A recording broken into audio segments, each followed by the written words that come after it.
This episode, Troubleshooting, Water Infiltration and Drainage. In this episode, the Handyman Pros start a series on troubleshooting problems. This show will be specializing in water infiltration and drainage. Welcome to the Handyman Pros radio show, home improvement and maintenance tips from the pros. Thanks for listening to another edition of the Handyman Pros radio show, where our goal is to help save you time, money, and aggravation on your home maintenance and repair. This edition is entitled Troubleshooting, Water Infiltration and Drainage. To help me explain, I'm here with my ever cheerful co-host and old buddy John. John, stories from this week. What's been happening in your world? What's been happening in my world, Larry? What has been happening?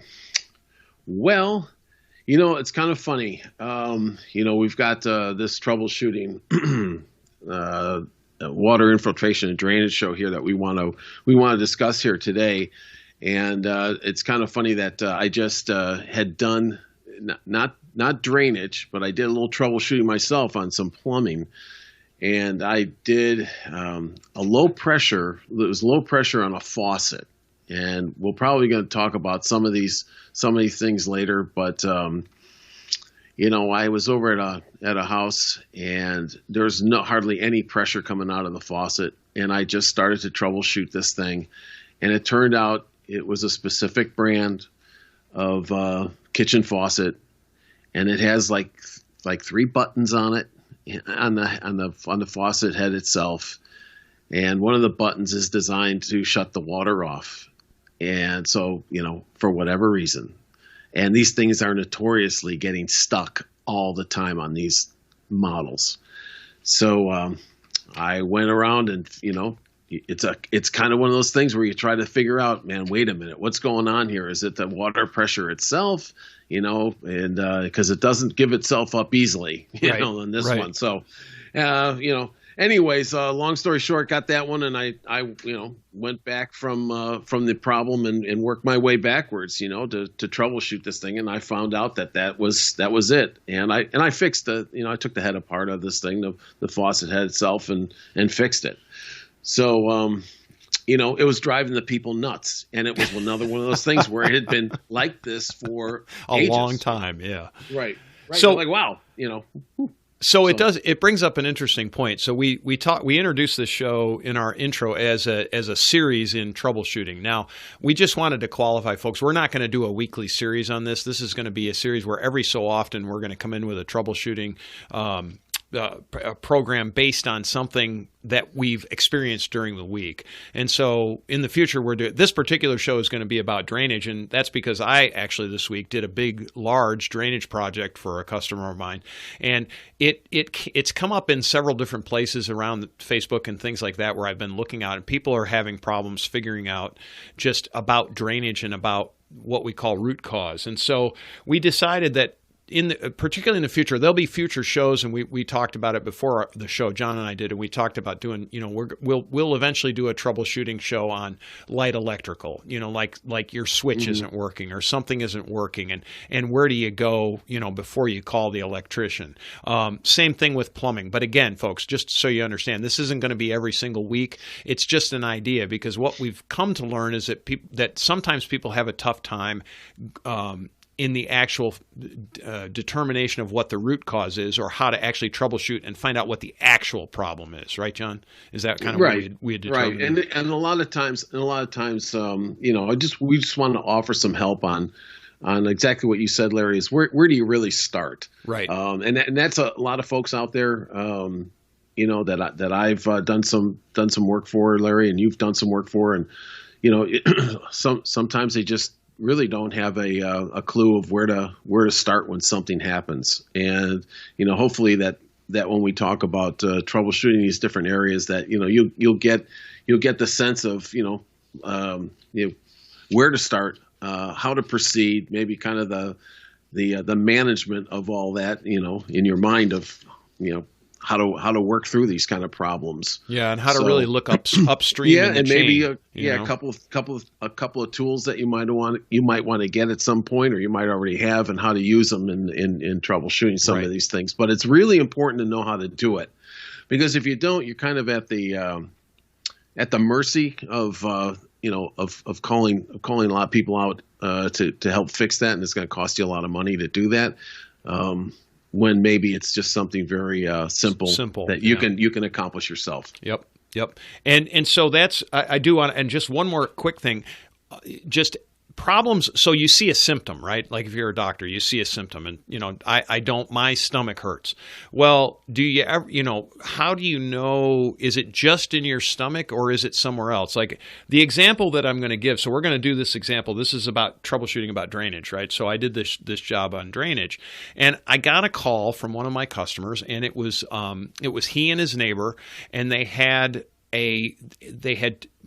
multiple water issues in their homes. Both homes were on crawl spaces, and they both had water infiltration in their crawl spaces, number one. So they had water coming into their crawl spaces, and not a small amount, like a lot of water. Of course, we have had torrential rains here in the greater Atlanta area in the not too distant past, so they were seeing real results out of this. But it sparked another problem. And then my one customer's yard actually had a drainage pipe that came under the fence of his neighbor's yard and dumped all the water into his neighbor's yard. Now, this was just on the surface, so you had a 4-inch pipe that came in and dumped basically what was a small waterfall into his neighbor's yard, and which is, folks, is probably not the most neighborly thing that you can do in the world, but this predated him owning the house, so he inherited this problem, we want to say.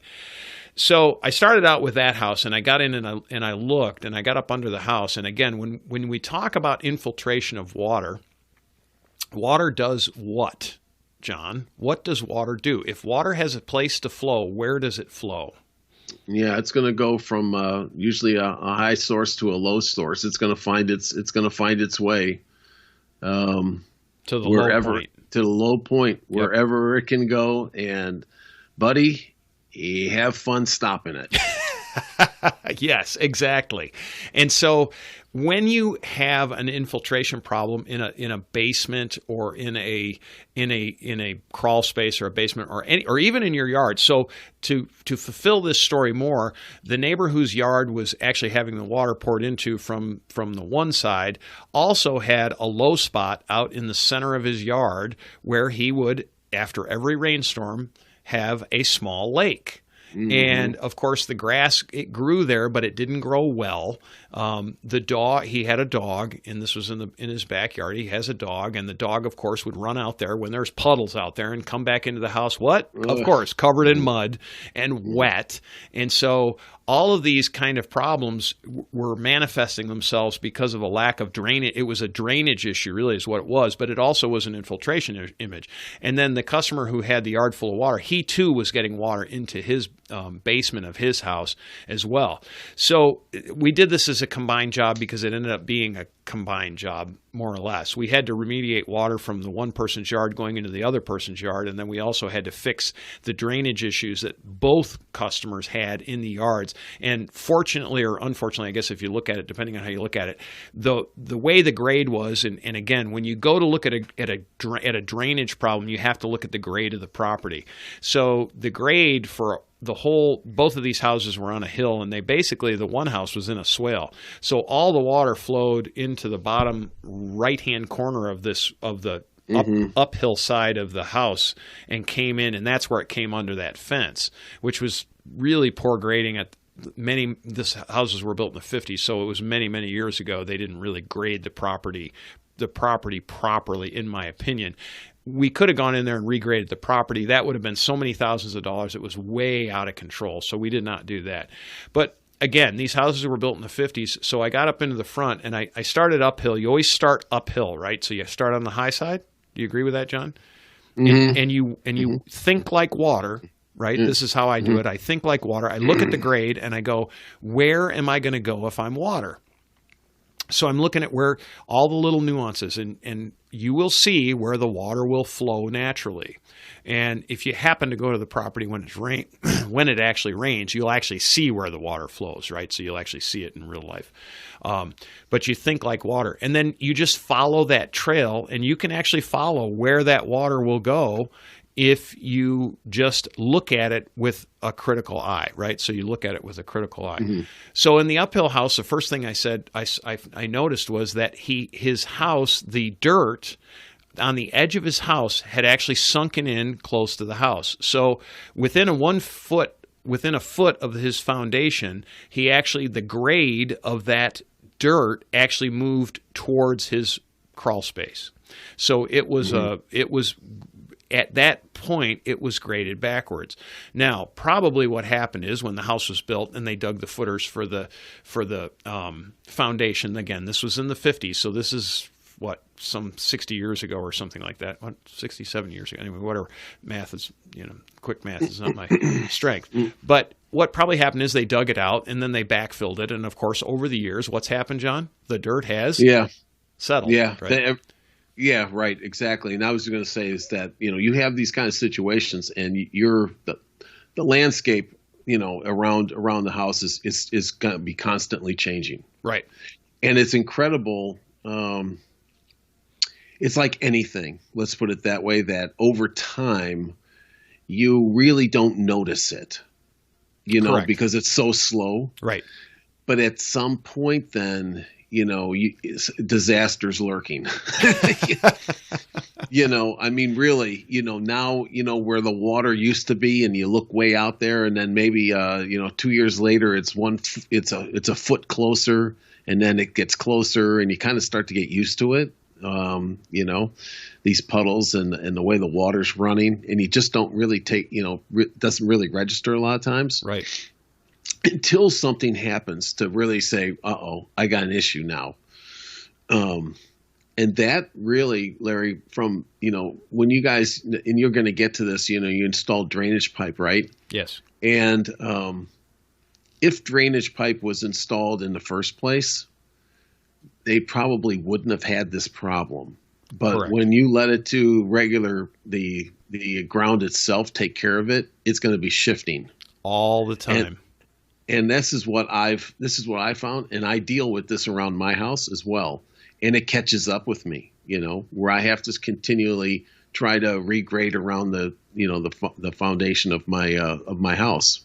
So keep going, Larry. Yeah. So that was the first thing we noticed, and of course the simplest solution, and it was extremely simple, is we added dirt in on his foundation and raised the grade up from the edge of his foundation. We about a foot to 2 feet out. We made it into the proper grade, meaning we had it going away from the house. So that was step one. The second thing that we looked at, of course, is where does water come from on a house? Well, water comes down off the roof line, right?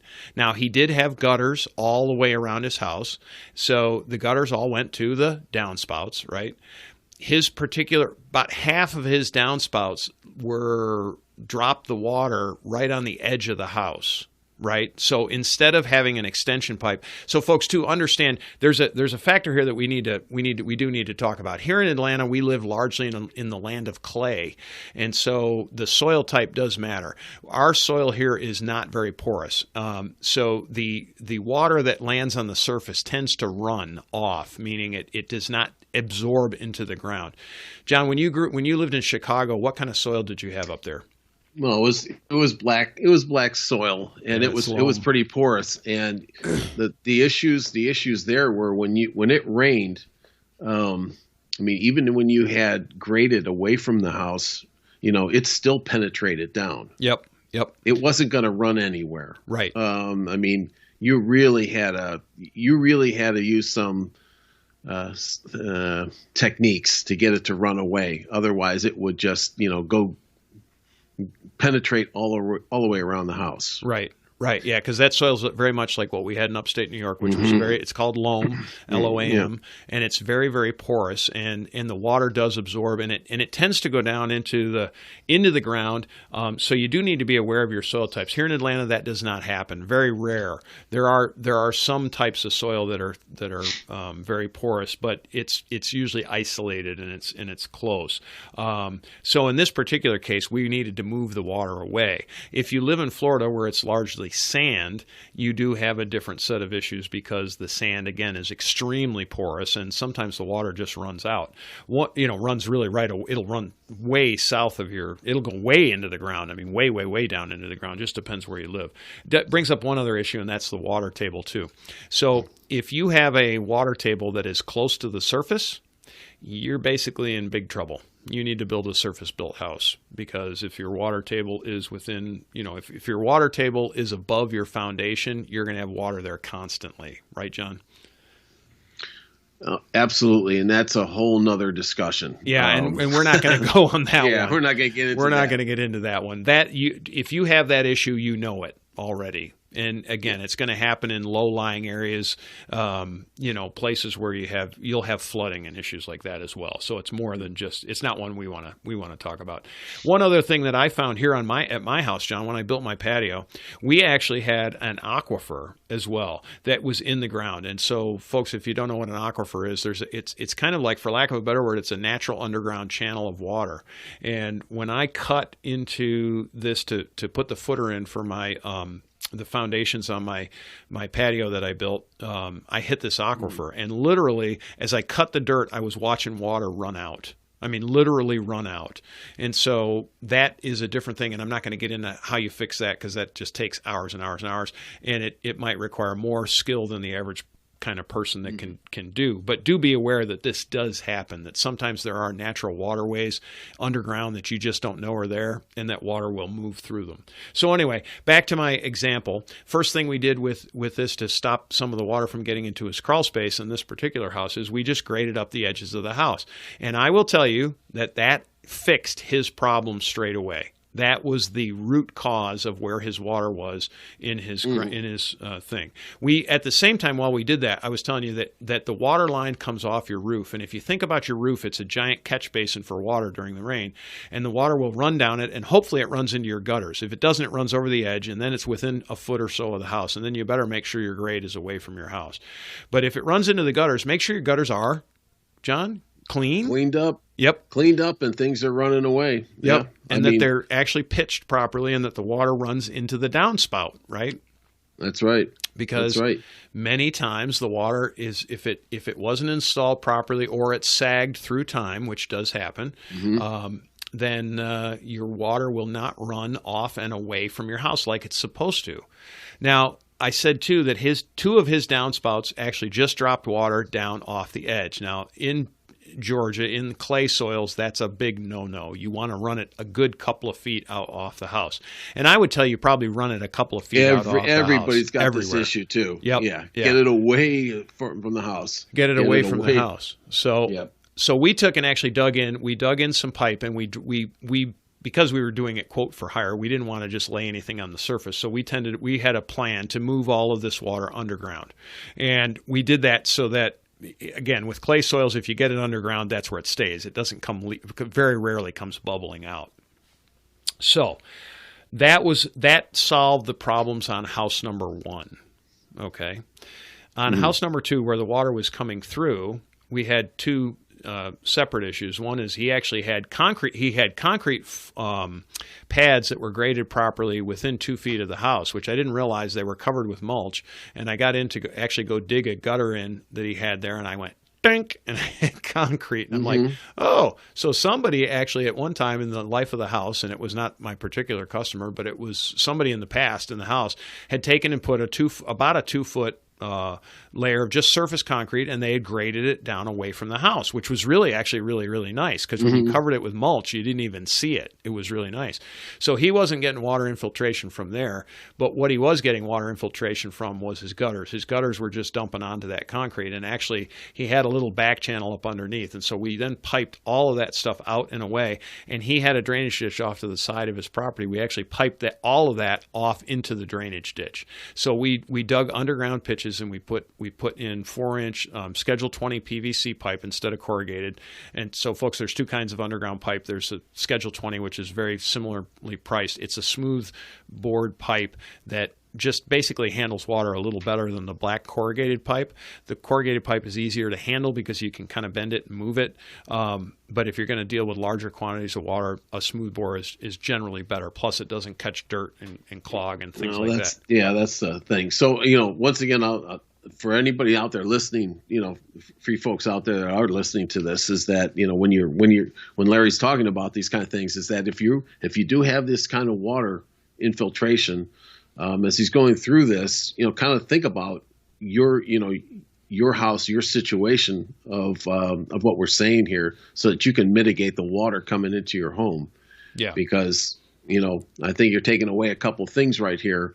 Is that the grate has to be away from the house, and you just have to keep that water off when it's running off your roof, away from the house. Away from the house. Yep.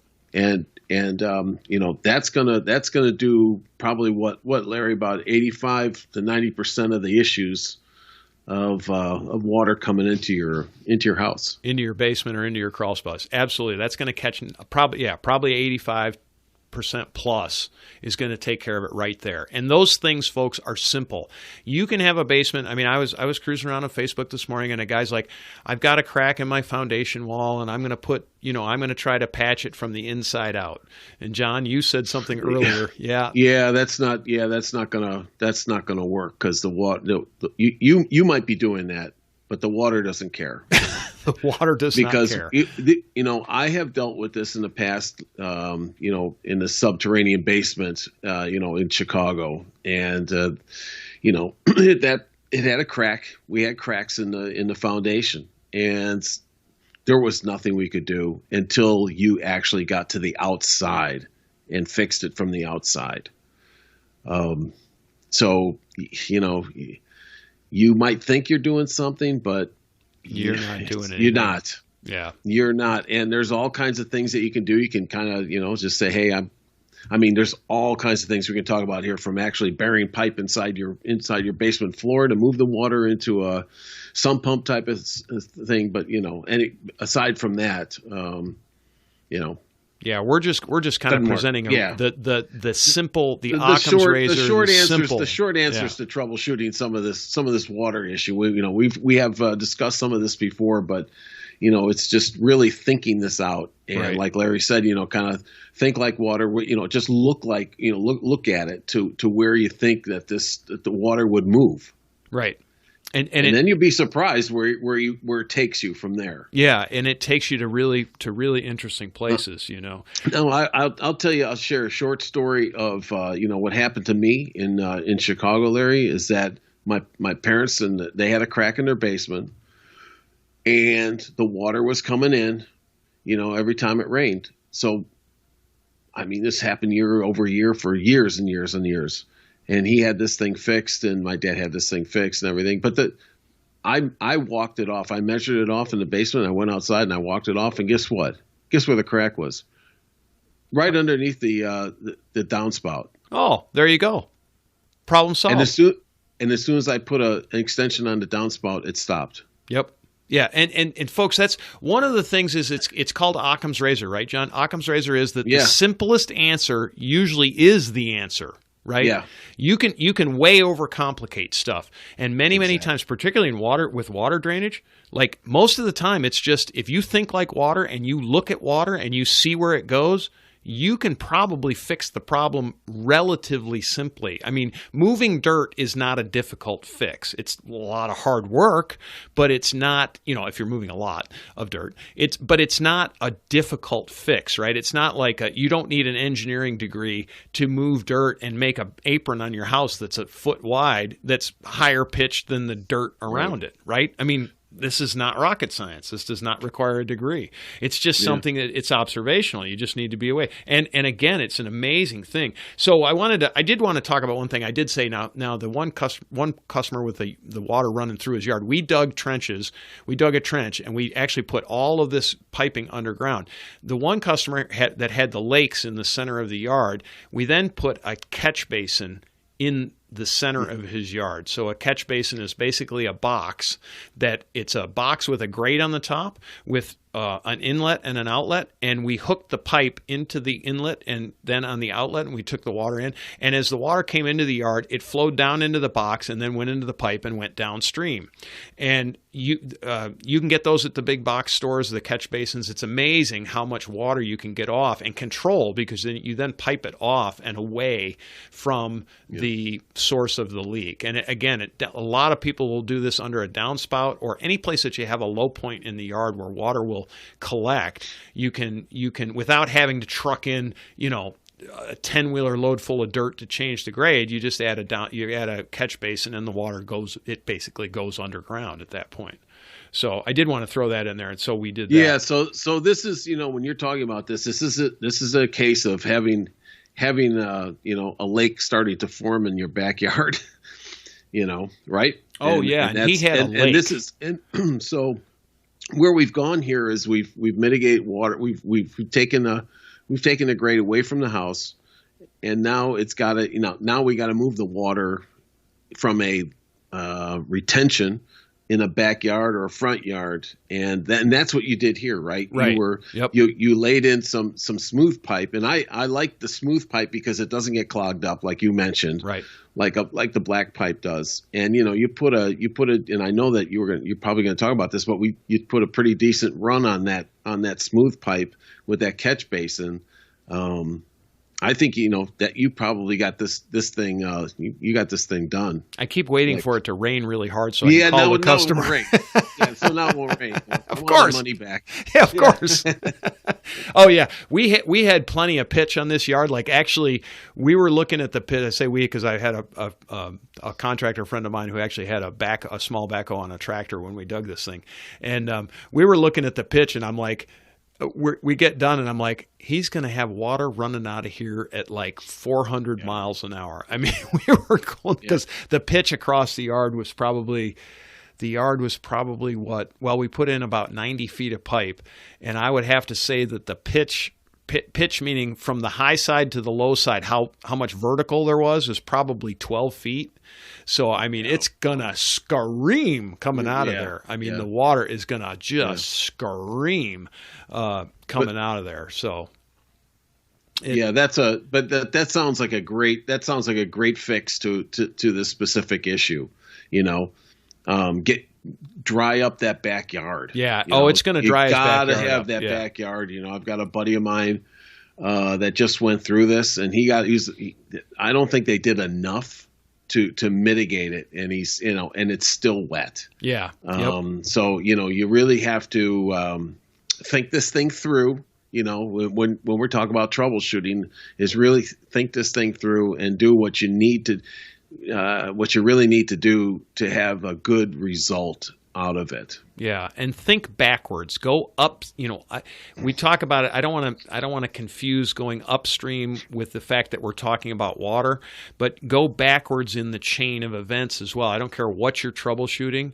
Oftentimes, John, we were talking about. We actually were talking about a little aviation, and we were talking about Airbus is redesigning their console on the airplanes because pilots are doing what, John? They're drinking coffee on the console, spilling coffee on the A350 center console, and it's shutting down the engines. Shutting down one of the engines so far. It hasn't happened to more than one. Yeah, but what we know of. Yeah, that we know of. Yeah, really. Let's hope it stays that way. But the reason that I mention that is that that's between the design issue there has nothing to do with the panel or the electronics. It has everything to do with a cup holder. And the investigation into why these things are happening is that the cup holder isn't big enough to hold the guy's cups of coffee. So they're going to redesign. So they use the center console as a tray. So they're going to redesign the cup holder and change some of the ergonomics on it. And lo and behold, that problem's going to go away from something totally unrelated to the actual electronics of the airplane, right? And this is the same thing that happens in your house. It happens in your car.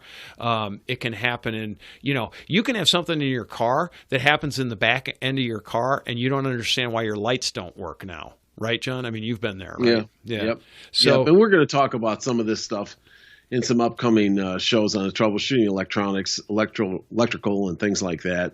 But you're right. I mean, it's these kind of things that it's small things a lot of times that can trip you up. Yes, and it's not obvious. So exactly. John, the last time you took a spaceship apart, didn't you find something like that? Well, Larry, he was actually out troubleshooting his trailer hitch. Really? Yep, the lights wouldn't work. We've all been there, haven't we? Oh, yes, we have. Yes, we have. Well, folks, if you have any questions, comments, or concerns, please send us an email. That's questions@handymanprosradioshow.com. You can go to our website and leave us a voice message. That's at handymanprosradioshow.com. You can join our Facebook group at Handyman Pros, or you can follow us on Twitter at Handyman Radio. Ladies and gentlemen, if you've enjoyed this podcast and have derived some value from it, here's 4 things you can do. 1, tell your friends about this podcast. 2, hit subscribe on your podcast player. While you're there, leave us a review. 3, subscribe to our newsletter by going to handymanprosradioshow.com and click on the subscribe button. We'll inform you of upcoming events, shows, and give you actionable tips for maintaining your home and property. And 4, send us an email with your questions to questions@handymanprosradioshow.com. That's handymanprosradioshow.com. That's our show for this week. Thanks for listening. We'll see you next week on the Handyman Pros Radio Show.